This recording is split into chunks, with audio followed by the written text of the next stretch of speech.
Hey guys, this is the last section explaining my Demystify the fretboard lesson.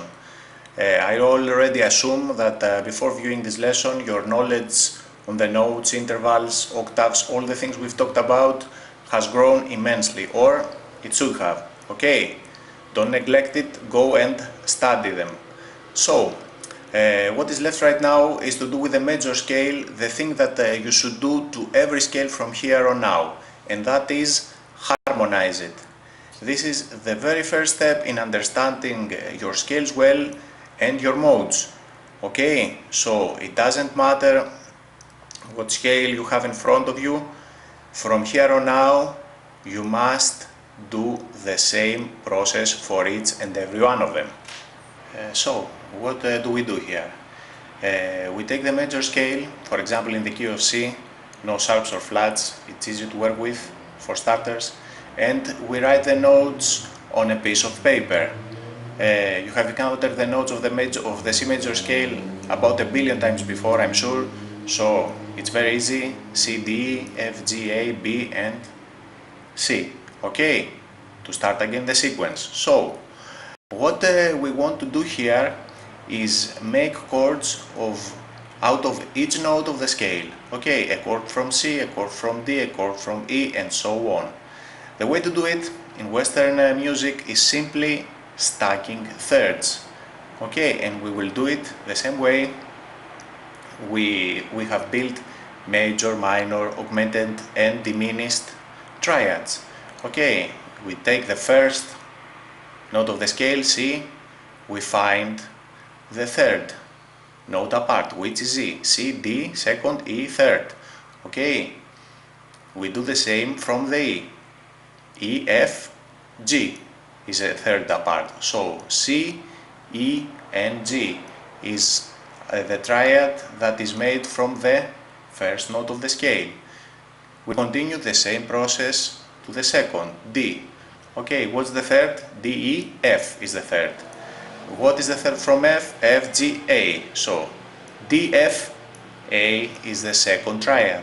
And in that fashion I want you to move on to all the scale notes and build chords from each note of the scale. Do it on a piece of paper. Okay, when you do it, you will realize that a sequence of major, minor chords and one diminished is emerged. That sequence, you will find out later on, that is fixed for any major scale you encounter from here on now. So, for example, whatever major scale you encounter, you can be pretty sure that the first chord is a major, the second is a minor, the third is minor, the fourth is major, fifth is major, it's 1 o'clock, sixth is minor, seventh is diminished, and the eighth, which is again the octave, the root, the C chord, we start again. Okay, so you have to learn this sequence by heart. Okay, it's not really difficult, but you will see that you will encounter this type of sequence again and again as long as you are dealing with major scales. And if you are concerned with Western music, you will deal with a major scale 99% of the time, one way or another. So you will find out that this kind of knowledge about the sequence of major, minor chords in a major scale will help you in more ways that you can think of right now, but one of the most common ones is to really know and understand your progressions. If someone calls you and say, if you are in a certain key, for example, and he tells you play me the 1, 4, 5, you can be certain that the 1 is the root of the particular key, the 4th is the 4th chord of the scale, and 5th is the 5th chord of the scale. So you know right here right here and now that when you hear 1, 4, 5, all three chords are major. Okay, you should remember the first chord was major, the fourth was major, and the fifth was major.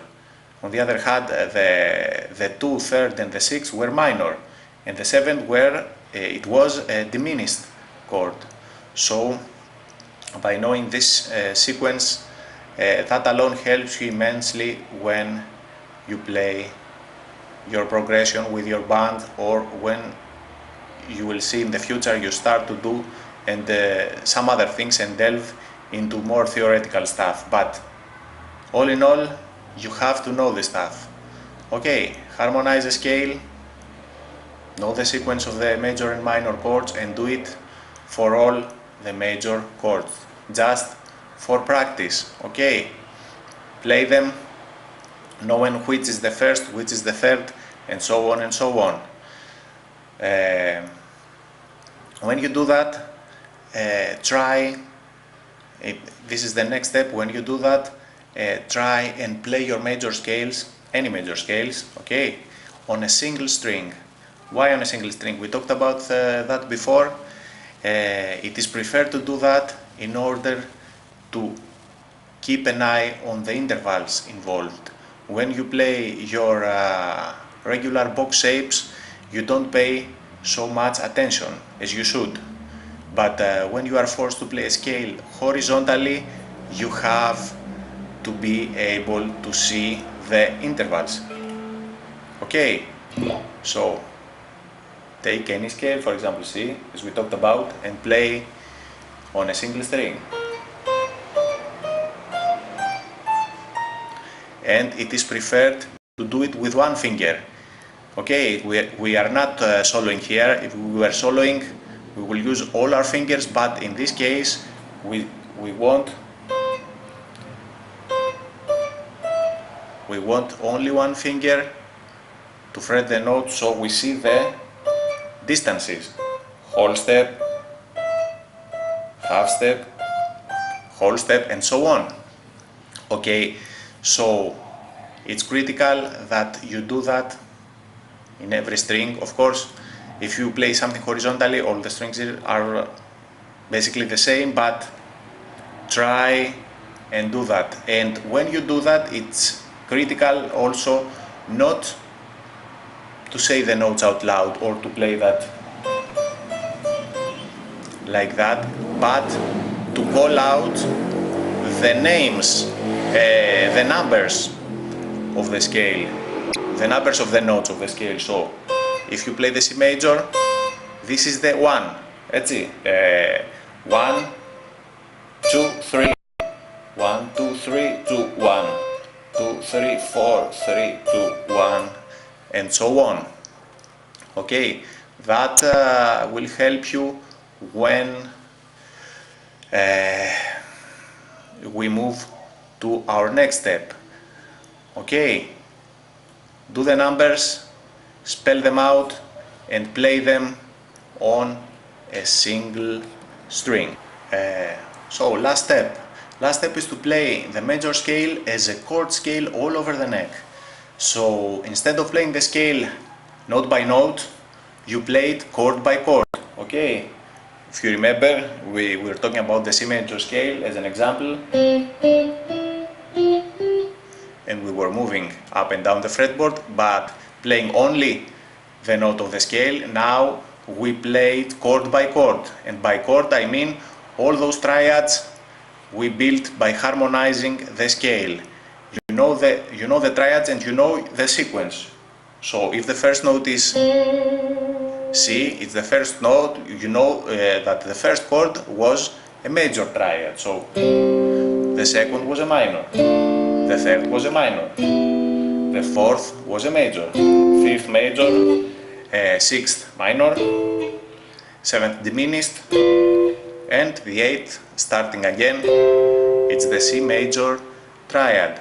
Okay, so in this section you will realize that all the work you have done building major, minor, diminished and augmented triads in our previous videos will pay off. Okay, so you basically are able to play those scales as easy as it is to play your chords, okay?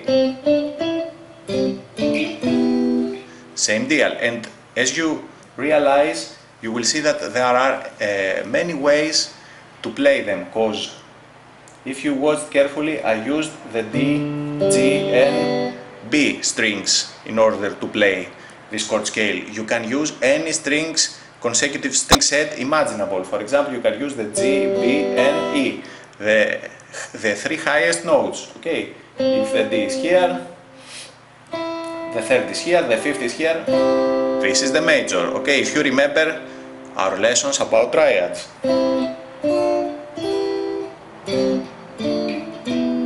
And so on. Okay, as you see, this is a very useful way to map out the fretboard. Assuming you already done our more basic lessons about it, our octaves, our intervals, etc. Playing your scales up and down like that, you will build more knowledge that you may realize right now. So, play chord scales up and down the neck, use all string sets, and in the near future, after you get really familiar with playing just simple triads, you can and will start to stack more thirds. Okay, so if I have the C major triad here, I want to stack one more third above is a major 7, which is here. Instead of playing this, okay, the same process for the second. I have a minor, a third above the fifth is a minor 7, so okay.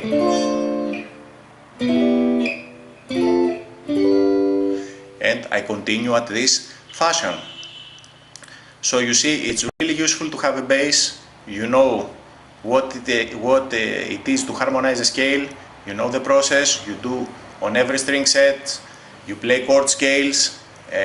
You apply all those things we've learned, and ultimately you will realize that you already know the fretboard, or if not 100%, at least 80 or 90%. Okay, you may have some hot spots that you know very well and some cold spots that you don't know so well, but if you followed the process from the get-go, from the beginning, from our first videos, you realize that it's not many things that you might stumble.